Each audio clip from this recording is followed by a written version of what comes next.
Bismillahirrahmanirrahim. Alhamdulillahi Rabbil alamin. Wal aqibatu lil muttaqin. Wassalatu wassalamu ala sayyidina Muhammad wa ala alihi wa ashabihi ajma'in. Amma ba'd. Assalomu alaykum va rahmatullohi va barakatuh.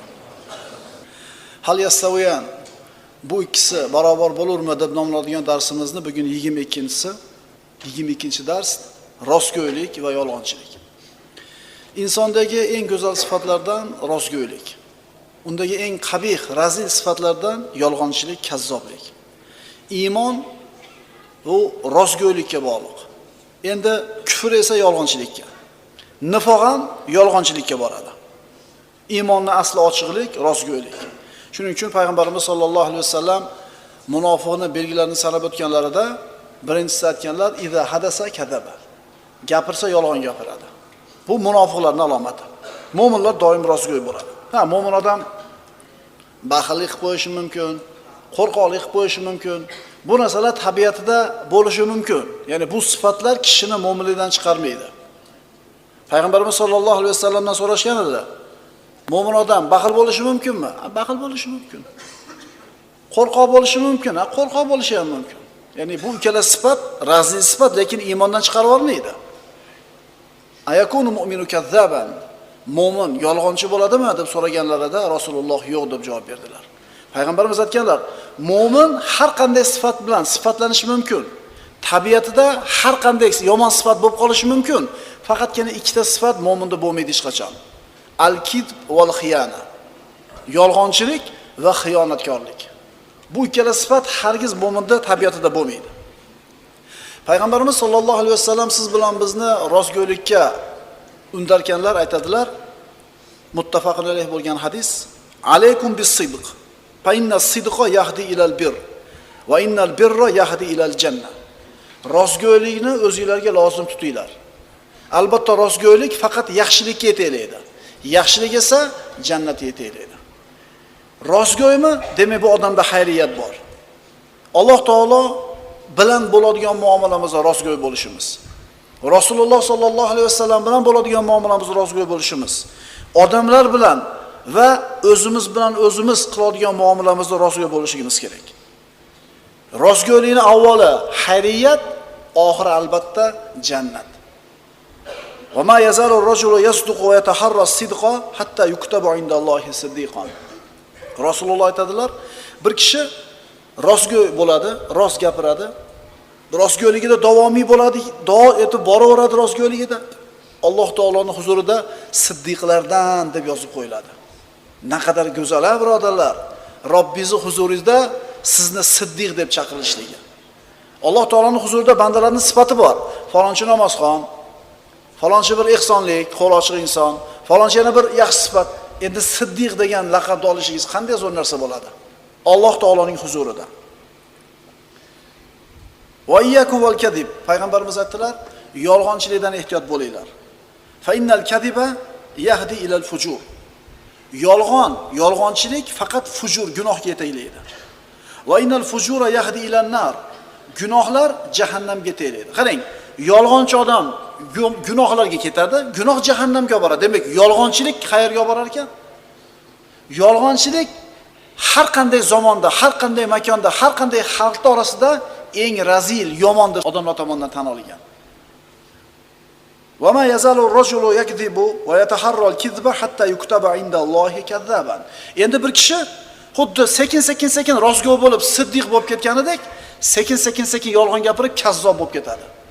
Bir kishi yolg'on gapiradi, yolg'onchilikda davomiy bo'ladi, hatto Alloh taoloning dargohida kazzob deb yozilib qoladi. Va naqadar achinarli oqibat. Allohning huzurida siddiq deb nomlanishlik, Allohning huzurida kazzob deb nomlanishlik, bu ikkisi hargiz barobar bo'lmaydi. Yolg'onchilik nima o'zi?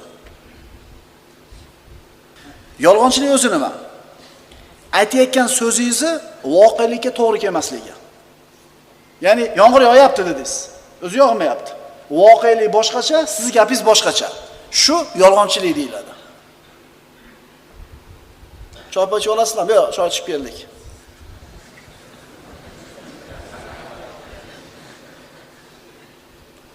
Choy ichib keldingizmi rostdan?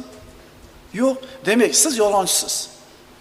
Payg'ambarimiz sollallohu alayhi vasallam oldiga kichkinagina qizchalar ketishuvdi, Rasululloh sollallohu alayhi vasallamning qo'lida sut turgan edi.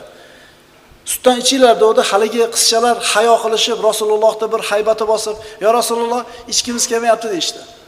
Shunda payg'ambarimiz qarab turib, "Yolg'onchilik bilan ochlikni jamlamanglar bir qilib" dedilar.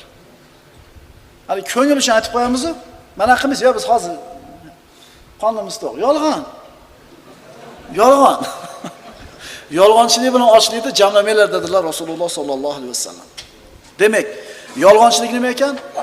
Gapirayotgan so'zingizni voqelikka to'g'ri kelmasligi. Birodalar, gunohkor odam doim yolg'on gapiradi. Qarang, o'g'irlik qilgan odam albatta yolg'on gapirish kerak. Qarangda, qaysi gunoh qilayotgan bo'lmasin, fosiq, fojir odam albatta yolg'on gapiradi. Yoki men sizga Xitoydan narsasini koreyskida o'tkazyapman demaydi-da. Kishi rostgo'y bo'lar ekan, demak doim xayriyatda usta bo'ladi. Uni rostgo'yligi gunoh qilishlikdan to'sib qo'yadi. Shuning uchun Rasululloh aytibdilar, rostgo'y bo'linglar. Rostgo'ylik faqat yaxshilik olib keladi. Yaxshilik jannatga olib boradi. Endi kazzoblikchi buni g'irt aksi bo'ladi. Tabuk g'azotiga chiqishda payg'ambarimiz sollallohu alayhi vasallam sahobalarni shijoatlantirdilar. Rasululloh sollallohu alayhi vasallam qatnashgan g'azotlarning eng oxirgisi Rum degan mamlakatga qarshi. O'sha paytdagi eng qudratli mamlakat dunyoda Rum edi. Masofa uzoq, borish kerak Tabukka. Kun issiq, meva-chevalar pishgan, odamlar endi xurmolarni yig'ishlik arafasida turganida ochiq buyruq keldi. Tabukka borishlik kerak. Shunda imkoni bor odamlar hammasi chiqdi. Munofiqlar Rasulullohga yolg'on bahonalarda aytishib, uzrlarni aytib qolishdi. Endi mana shu musulmonlarning ichidan munofiq bo'lmagan, iymonida sobit bo'lgan kishilardan 3 kishi ham Rasululloh bilan birga chiqmadi. Rasululloh qaytib kelganlaridan keyin munofiqlar kelib, "Ya Rasululloh, uyimiz orqa tomon ochiq edi. Ya Rasululloh, sharoitim yo'q edi. Meni borgani ular." Xullas, yolg'on bahonalar bilan payg'ambarimizdan uzr so'rashdi va haqlariga istig'for aytishini so'rashdi. Payg'ambarimiz uzrlarni qabul qilib, haqqiga istig'for aytib qo'ydilar. Endi ana 3 kishi keldi. Ular Ka'b ibn Malik, Maror ibn Robi'a, Hilol ibn Umayya. Uchalasi keldida Ka'b ibn Malik aytadi, Rasululloh menga shunday qaradilarda, "Ha, siz nimaga qoldingiz?" dedilar. "Ma xilafak." Mana shu yerda yolg'on gapirib qo'ysa payg'ambarimiz sollallohu alayhi vasallam bo'pti deb qo'yib yuboradi. "Ya Rasululloh, meni hech qanaqa uzrim yo'q" dedi. Nafsi zaifligi yalqoqlik dedi. Yana 2 kishi, yoshi kattaroq bo'lgan bu 2 kishi ham shu gapni aytishdi. Uyiga qaytib kelgandan keyin payg'ambarimiz sollallohu alayhi vasallam hukm qildilar, hech kim gaplashmasin bu uchala kishi bilan. Amma hada faqat sodiq dedi Rasululloh. Bu dedi, to'g'risini aytdi dedilar. Ya'ni bu degani avvalgi bari uzr so'raganlari nima edi? Yolg'onchi edi. Uydagilar malomat qilishdi. Ka'b ibn Malikning qarindoshlari, hamma odamlar uzr aytdi, Rasululloh qabul qildi. Nimaga aytib qo'ymading dedi? Men yolg'on gapirmayman dedi. Mendan boshqa odam ham shu gapni gapirdimi? Ha, Hilol ibn Umayya, Maror ibn Robiya shu gapni gapirdi. Ularning ahvoli nima bo'lsa, meniki ham ahvolim shu bo'ladi dedi. 50 kun davom etdi odamlarning gapirmasligi.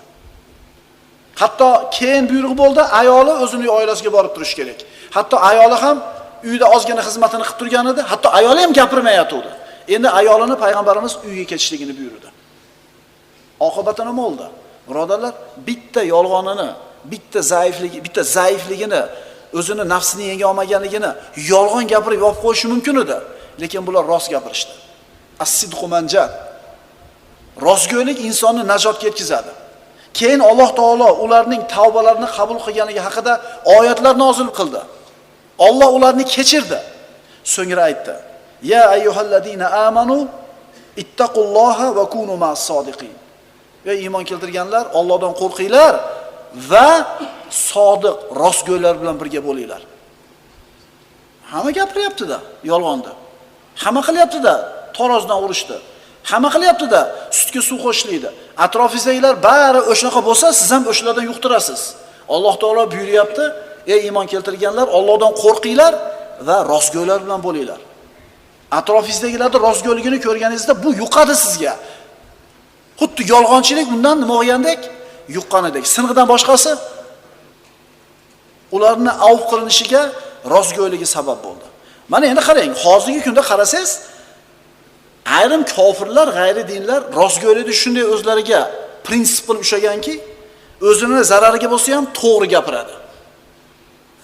Dunyoviy hurmat e'tibori, reputatsiyasi ketib qolmasligi uchun zarar bo'lsa ham to'g'risini gapiradi. O, qo'yili tovarni ajratib turib, mononsi 8 so'mdan, mononsi 10 so'm dedi, qara kofir bo'lsa ham deb turib, rost ish tutsa, biz uje hayron bo'ladigan bo'lib ketganmiz aqllarimiz. To'g'rimi? Juda oson bo'lib ketgan tilimizga yolg'on.